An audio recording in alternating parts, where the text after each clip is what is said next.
সেনাবাহিনীর অফিসাররা তারা বিভিন্ন নারীদের সাথে অপকর্ম করলেও সমস্যা হয় না। সাবেক সেনাপ্রধান জেনারেল শফি তার বিরুদ্ধে বাহিনীর ভেতরের অনেক সেনা কর্মকর্তাকে নানান ধরনের প্রলোভন ফাঁদে ফেলে তারপর ধর্ষণের অভিযোগ উঠেছে, কিছু করা হয়নি। জেনারেল আজিজও দুশ্চরিত্রা ছিল, তার বিরুদ্ধে কোনো ব্যবস্থা নেওয়া হয়নি। কিন্তু একজন সৈনিক যদি গোপনে আরেক মেয়ের সাথে প্রেম করে, সেটা তো তাদের চাকরি চলে যায়।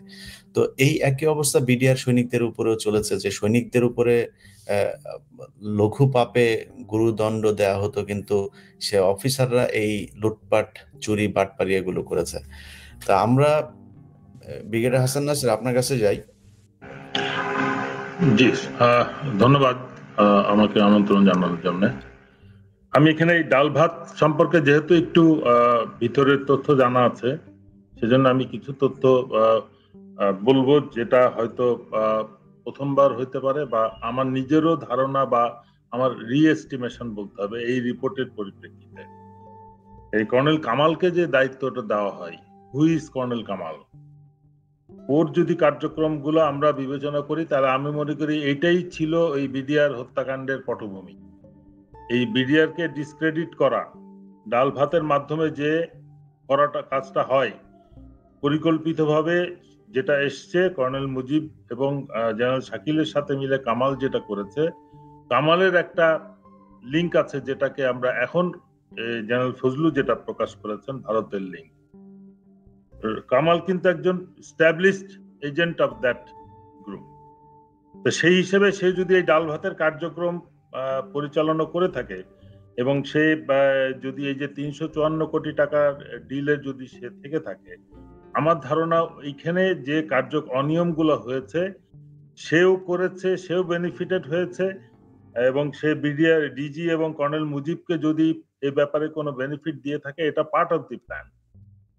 এবং এটা তারাও যদি ট্র্যাপে পা দিয়ে থাকে, এটা বুঝতে হবে যে এটা দে লস দি, মানে দে গট ট্র্যাপড।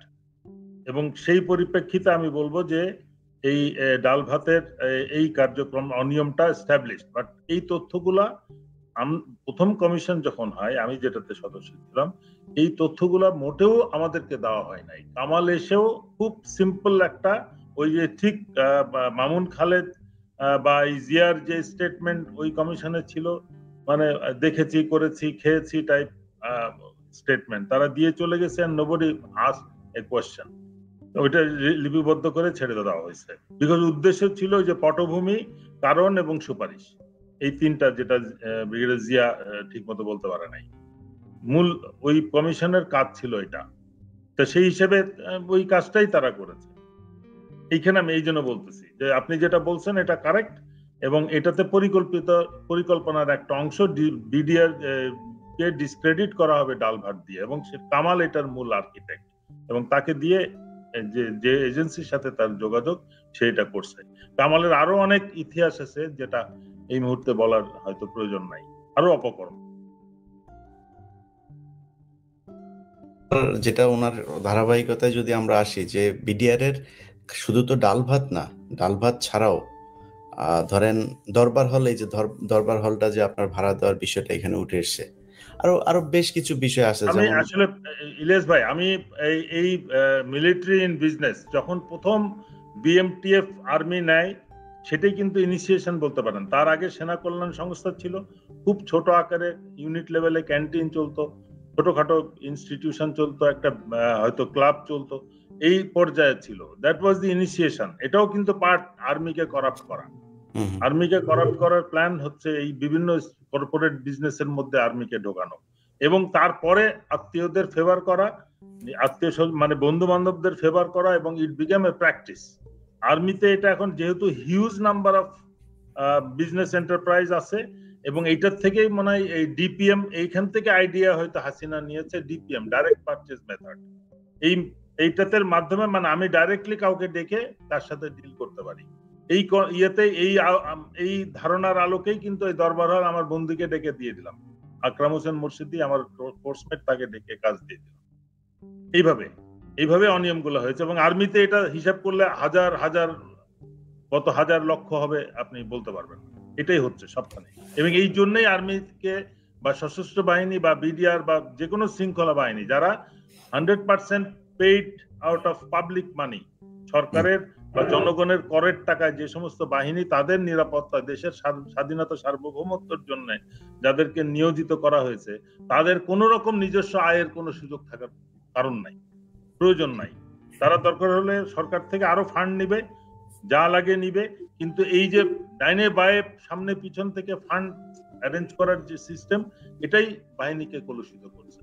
সুতরাং বিডিআর যেটা হয়েছে, ভবিষ্যতে সেনাবাহিনী বা বিমান বাহিনী, নৌবাহিনী, বিমান বাহিনীতে যেন না হয়, সেটার জন্য আমাদেরকে এখনই সতর্ক বলেন নীলেশ ভাই, বলেন।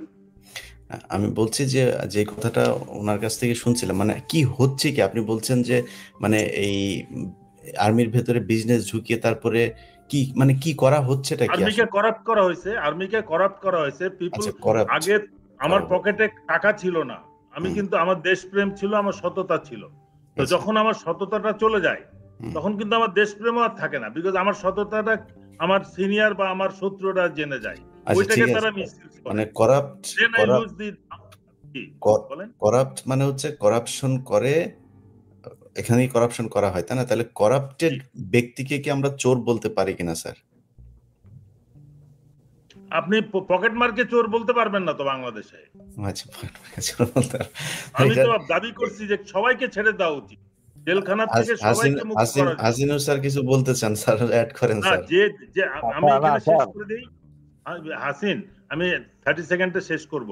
যে দেশে একজন খুনিকে আইসিটির মানে ডিক্লেয়ার্ড বা রায়ের যে খুনি, তাকে মানে গার্ড অব অনার দিয়ে হেলিকপ্টার প্লেনে করে দেশ থেকে পালায় যেতে সহায়তা করা হয়েছে, বাহিনী প্রধানরা স্যালুট দিয়ে তাকে বিদায় দিছে। সেখানে পকেট মার আর এই ছিনতাইকারী কেন জেলে থাকবে? বলো এবার হাসিন। ইলিয়াস ভাই, জি আসসালামু আলাইকুম স্যার।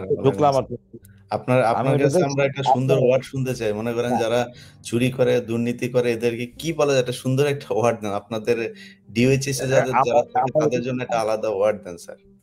আমার মনে হয় এদেরকে আমরা সম্মানিত চোর বলি, কি আর বলবো। আচ্ছা, সম্মানিত চোর, এটা একটা ভালোই পাওয়া গেছে, সম্মানিত চোর। জি বলেন।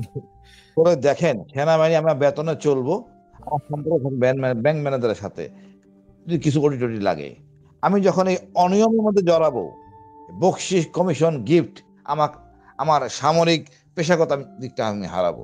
আমি আরো কট্টর, আমি যতদিন চাকরি করব আমার বাচ্চা কাচ্চা বিদেশে পড়বে না, তাহলে আমি জিম্মি বাচ্চার জন্য।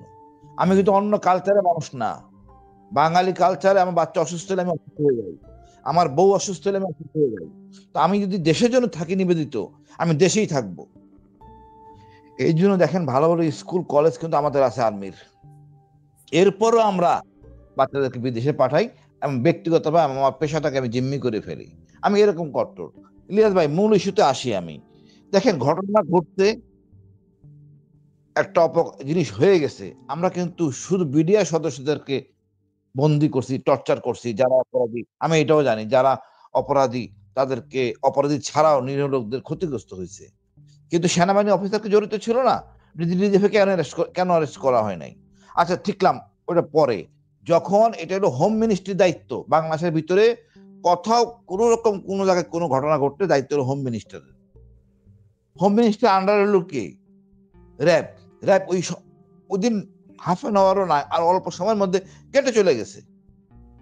র্যাবকে ফেরত আনা হয়েছে, কে আনছে? কর্নেল রেজা, মানে মেজর জেনারেল রেজা নূর।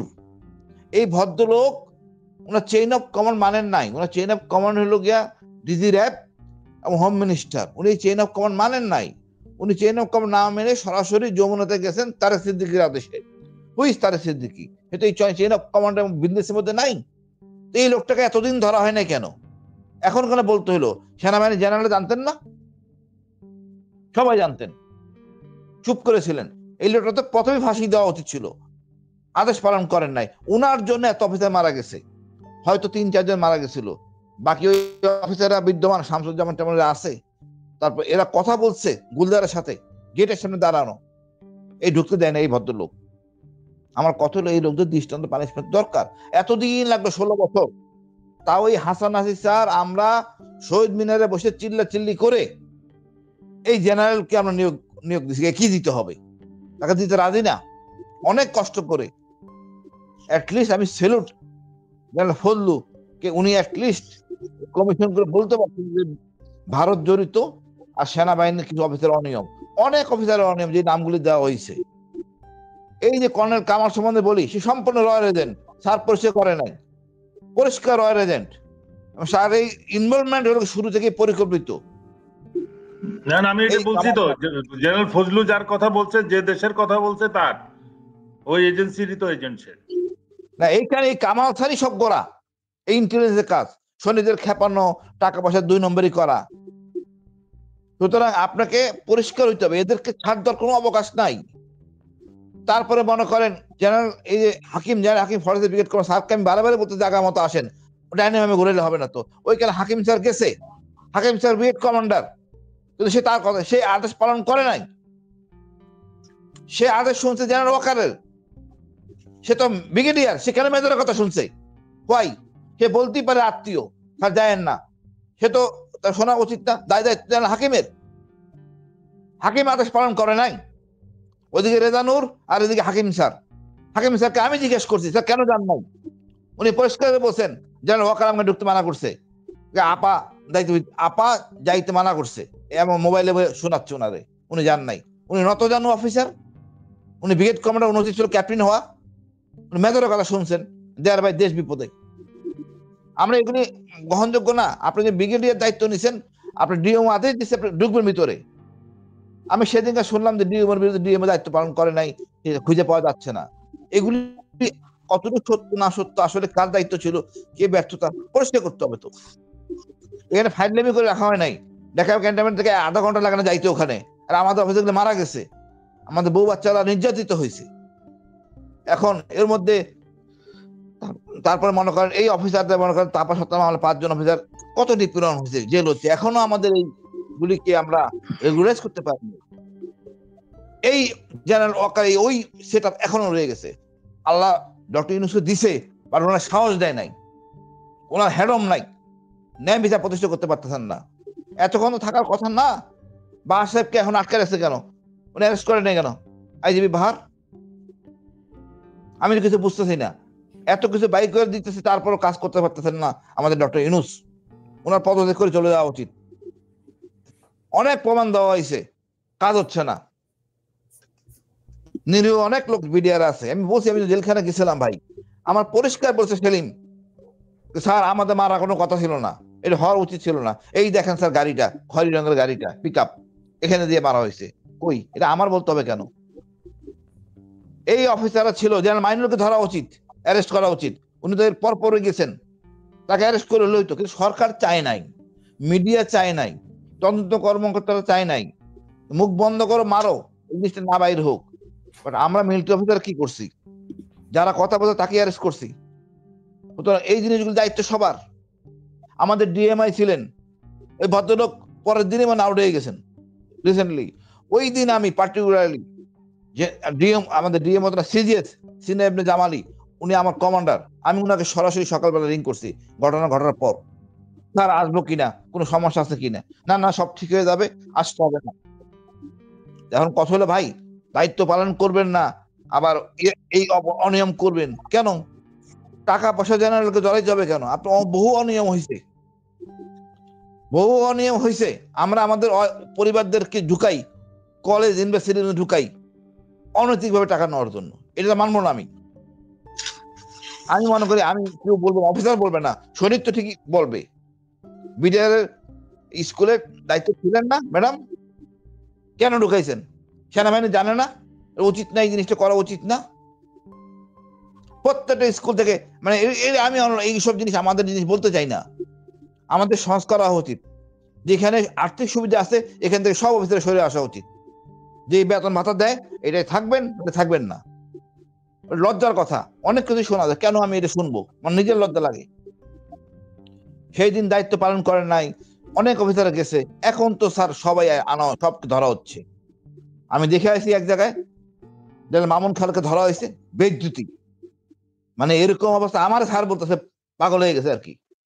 আমার লজ্জা লাগতেছিল, জেনারেলরা এমন ভাবে ধমক খাইতেছে, আল্লাহর বিচার। গতকালকে ওনারা ভুলে গেছেন পরশুদিন। ওইটা আর বলেন না, মানে কি বলবো, মানে মহান আল্লাহ বিচার করে। আমি দেখছি, আমি তো মজা পাইতেছি, আমি তো নিপীড়িত ছিল। আপনারা 2 বার গুম করছেন, জেনারেল ছিলেন না, আমাদের 2nd টাইম গুম করাইলো। আজমি স্যার গুম ছিল, সেনাবাহিনী জানতেন না জেনারেলরা যারা আজকে কথা বলতেছেন? ওয়াই এদেরকে এখনো আরামে রাখছেন কেন? আমি কি মানুষ ছিলাম না? না দেশের দ্রোহী ছিলাম? হাসিনা দ্রোহী থাকতে পারি আমি, বাট আমি দেশের দ্রোহী না। আমি তো চোর ছিলাম না, আজমি স্যারও চোর ছিল না। আপনারা কি করছেন? এই সেনাবাহিনী কথা বলে ভয় করে, এখনো লোক আতঙ্কে থাকে। ওই যে 111 আসলো, এগুলি থেকে বেরিয়ে আসতে হবে। আমার পেশাগত দায়িত্বে আমি থাকবো।